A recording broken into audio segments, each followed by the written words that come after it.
Welcome to खोलो किताब। आज हम क्लास 7th की वर्कशीट नंबर 11 करेंगे, सामाजिक विज्ञान की, सोशल साइंस एसएसटी की, जो 27 अगस्त को आपको दी गई है।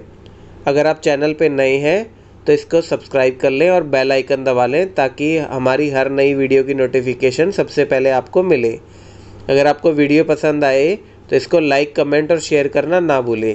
पहले हम हिंदी मीडियम के स्टूडेंट के लिए इसको करेंगे और फिर इंग्लिश मीडियम के स्टूडेंट के लिए भी इसी वीडियो में करेंगे। तो चलिए स्टार्ट करते हैं। सबसे पहले विद्यार्थी का नाम लिखेंगे, यहाँ कक्षा अध्यापक का नाम हो जाएगा। तो ये आपकी वर्कशीट है। दिल्ली सल्तनत का विस्तार, गैरिसन शहर से साम्राज्य तक। 13वीं शताब्दी के आरंभिक वर्षों में दिल्ली के सुल्तानों का शासन गैरिसनों क्या होता है? रक्षक सैनिकों की टुकड़ियों के निवास के लिए बने मजबूत किलेबंद शहरों से परे शायद ही कभी फैला हो।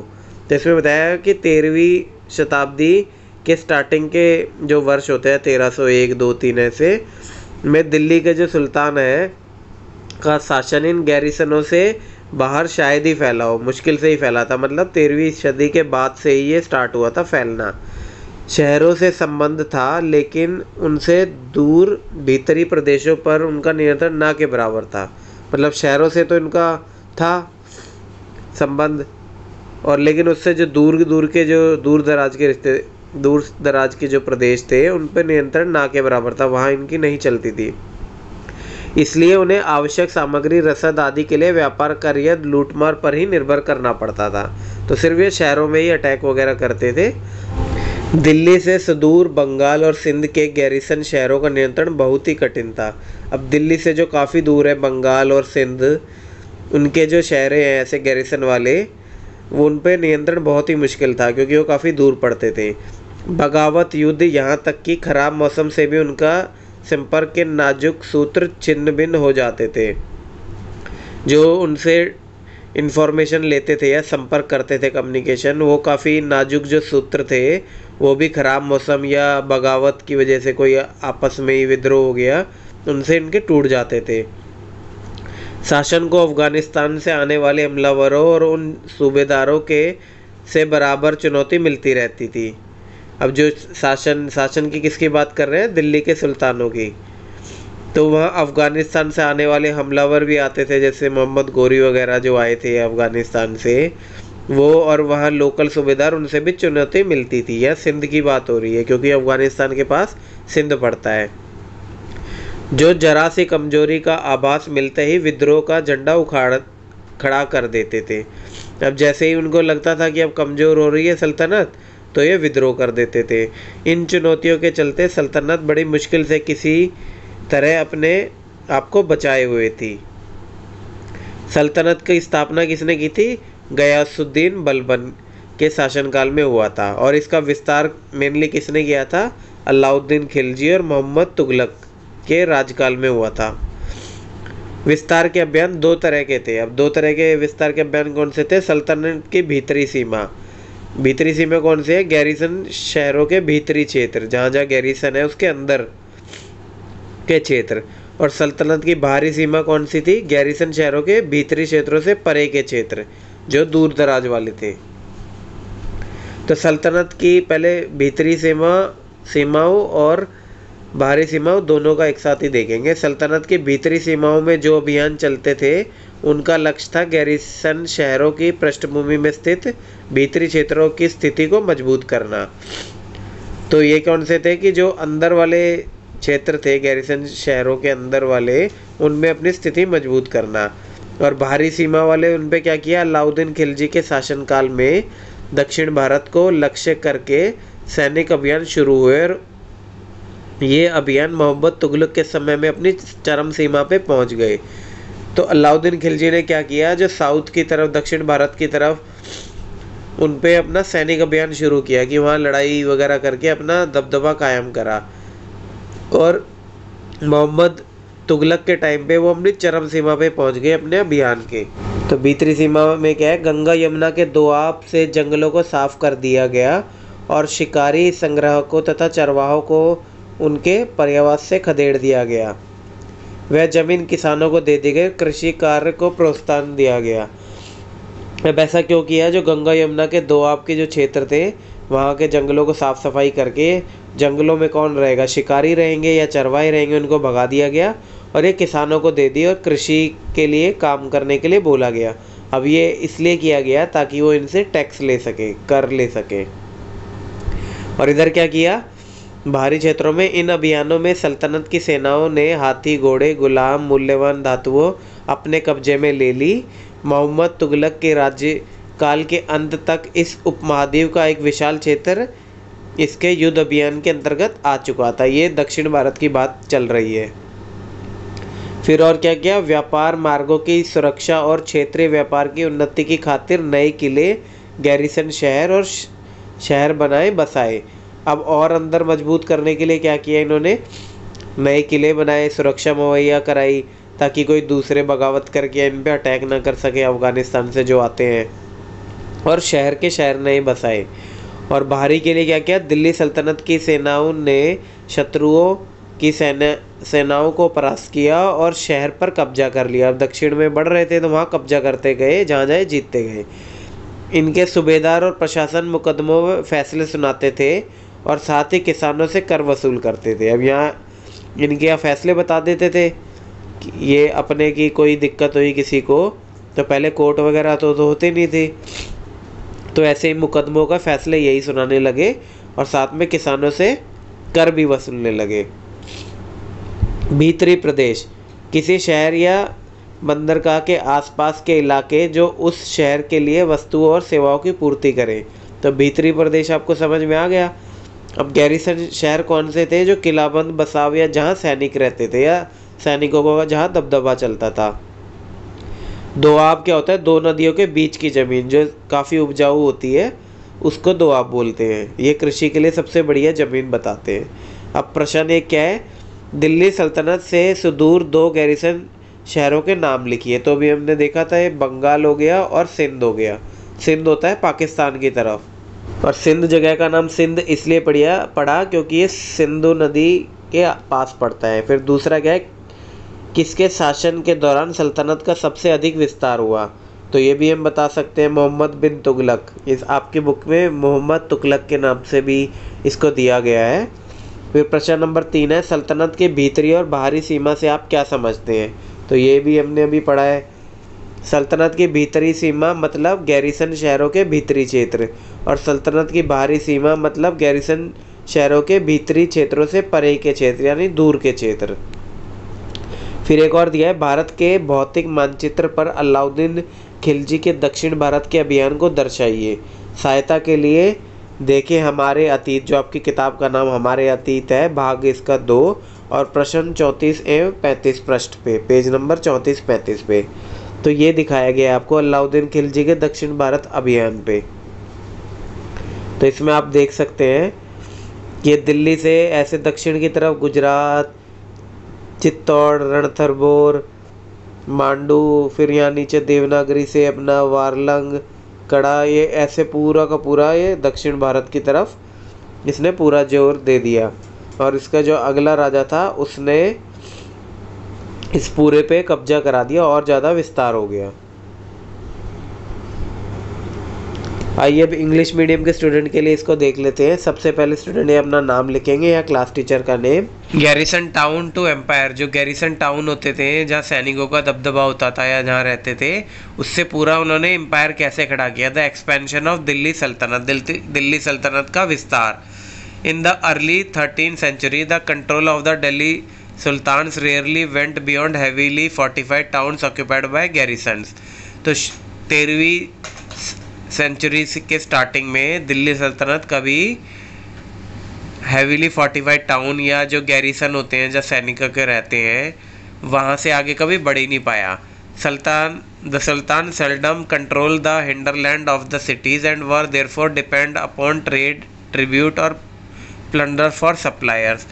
ये सुल्तान है, ये सिर्फ कंट्रोल कहाँ कर पाते थे, जो सिटीज़ होती थी, जहाँ आपके मेन गैरिसन टाउन की सिटीज़ होती थी वहाँ पे, और इसी पे उनको ट्रेड और व्यापार वगैरह पे डिपेंड रहना पड़ता था।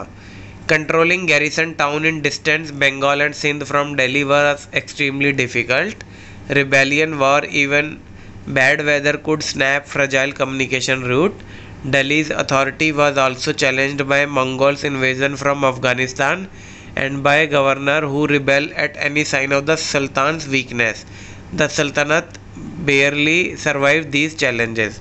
अब जो इनके कंट्रोलिंग वाले गैरिजन थे और वो जो दूर वाले गैरिजन थे बंगाल या सिंध में, सिंध पाकिस्तान की तरफ पड़ता है, अभी तो पाकिस्तान में, और दिल्ली से दूर हो जाते थे काफ़ी, तो वहाँ पे अपना कंट्रोल करना और मुश्किल हो जाता था, क्योंकि वहाँ पे बार बार रिबेलियन होती थी या लड़ाइयाँ होती थी या विद्रोह होता था, या इवन ख़राब जब मौसम ख़राब होता था तब भी ये कम्युनिकेशन जो आपस में बातचीत का रूट होता था वो भी इनका ख़राब हो जाता था।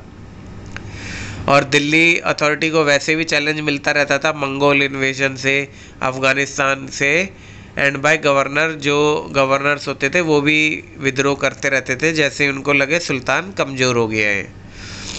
Delhi sultanate consolidation occurs during the region of Ghiyasuddin Balban. Ghiyasuddin Balban के टाइम ये स्टार्ट हुआ दिल्ली सल्तनत, और एक्सपेंड कब हुआ? जब अलाउद्दीन खिलजी थे और मोहम्मद बिन तुगलक थे, उस टाइम पे ये एक्सपेंड हुआ। The expansion campaign were of two type, दो टाइप के एक्सपेंशन थे, विस्तार थे, इंटरनल फ्रंटियर्स और एक्सटर्नल फ्रंटियर्स। इंटरनल फ्रंटियर्स कौन से थे? जो ये गैरिसन से किले होते थे उनके अंदर वाले, और एक्सटर्नल फ्रंटियर्स होते थे जो गैरिसन के अंदर है उससे बाहर वाले, दूर दराज वाले। इसमें देखते हैं the campaign along the internal frontier of the Sultan aimed at consolidating the hinterlands of the garrison town। इसमें और अंदर तक अपना पैठ जमाने के लिए इन्होंने काम शुरू किया। और इधर military expeditions into southern India state during the region of Alauddin Khilji and culminated with Mohammad bin Tughlaq. Alauddin Khilji ने साउदर्न स्टेट पे अटैक करना स्टार्ट किया अपनी मिलिट्री से, और इसको और ज़्यादा काम किया इस पे। अलाउद्दीन खिलजी ने साउदर्न इंडिया पे अटैक करना स्टार्ट किए मिलिट्री से, और इसको और ज़्यादा विस्तार किया मोहम्मद बिन तुगलक ने। फिर इंटरनल फ्रंटियर्स पे और क्या है? Forest were cleared in the Ganga Yamuna doab and hunters gathered and pasturers expelled from their habitat. These lands were given to peasants and agriculture was encourage. तो जो दोआब का, गंगा यमुना के बीच का जो दोआब वाला जो हिस्सा होता है, जो काफ़ी रिच होता है, फर्टाइल होता है, उसमें से जंगल उन्होंने काट दिए, और वहाँ से जो जंगल में हंटर्स वगैरह होंगे, शिकारी वगैरह या चरवाहे, उनको भगा दिया, और ये ज़मीन दे दी किसानों को, और एग्रीकल्चर खेती वगैरह करने के लिए प्रोत्साहन किया। ये सब क्यों किया? ताकि इनसे कर वसूल सके आगे। In their campaign, Sultanate armies captured elephant, horse and slaves and carried away precious metals. By the end of the Muhammad Tughlaq regime, the armies of the Delhi Sultanate had marched across a large part of subcontinent. इन्होंने क्या किया? जैसे जैसे attack करते गए और वहाँ के एलिफेंट, हाथी, घोड़ों और बाकियों को गुलाम बनाते गए आर्मी वालों को, और बेशकीमती मेटल्स जो हैं, पत्थर या और कोई धातु, वो अपने पास इकट्ठा करते गए। और ये जब तुगलक के रीजन तक जब ख़त्म हुआ तब तक ये काफ़ी बड़ा हिस्सा भारतवर्ष का कब्जा चुके थे। फिर ये new fortress, garrison town and towns were establish to protect trade routes and to promote regional trade.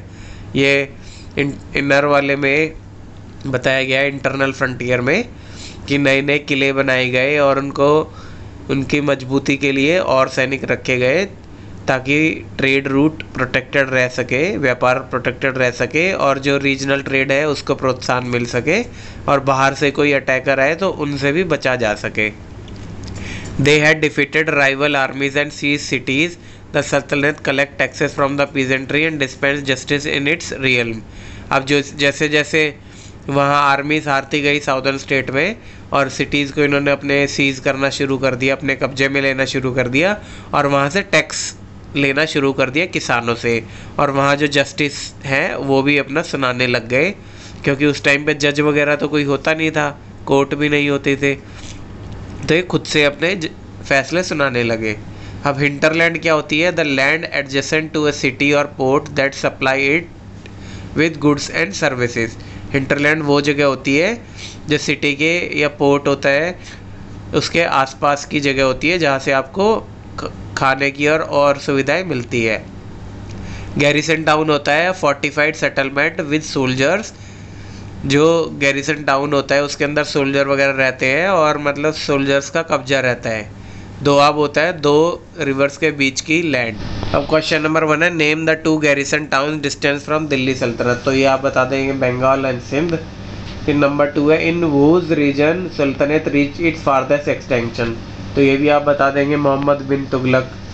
फिर क्वेश्चन नंबर 3 है what do you understand by internal and external frontier of सल्तनत। इंटरनल फ्रंटियर और external frontier सल्तनत का बताइए। तो ये भी आप बता सकते हैं internal frontiers are the inner region of garrison town और external frontiers are the area beyond the inner region of garrison town. Garrison town के अंदर वाली जगह को इंटरनल फ्रंटियर बोल दिया और गैरिसन टाउन के अंदर को छोड़ के जो बाहर दूर वाली जगह होती है उसको एक्सटर्नल फ्रंटियर बोल दिया। अब ये on the physical outline map of India mark Alauddin Khilji south India campaign. अब ये आपको देखना कहाँ से है, आपको एक फिजिकल मैप है इंडिया पे उस पर मार्क करके बताना है अलाउद्दीन खिलजी का ने जो अटैक किया था साउदर्न इंडिया पे किस साइड से कैंपेन स्टार्ट किया था। इसके लिए आप किसकी हेल्प ले सकते हैं, आपकी जो टेक्स्ट बुक है उसका जो पार्ट 2 है उसका पेज 34-35 पे दे भी रखा है जैसे ये दिखा रखा है अलाउद्दीन खिलजी का कि दिल्ली से उसने अटैक स्टार्ट किया था और अपने साउदर्न स्टेट सब पे उसने से अटैक स्टार्ट किया है। ये देखो गुजरात में नीचे इधर भी जा रहा है लास्ट तक मिल गया उसे संजसर चेन्नई के आसपास भी, फिर इधर वारंगल में भी, क्यारा बंगाल साइड होते हुए ऐसे सारी जगह से उसने अटैक किया। रणथंबोर भी राजस्थान में है, मंडू चित्तौड़ गुजरात सब जगह उसने अटैक करके कब्जाया। इसी के साथ हमारी ये वर्कशीट कंप्लीट हुई। मिलते हैं नेक्स्ट वीडियो में नेक्स्ट वर्कशीट के साथ। Don't forget to like comment share and subscribe the channel. Thank you.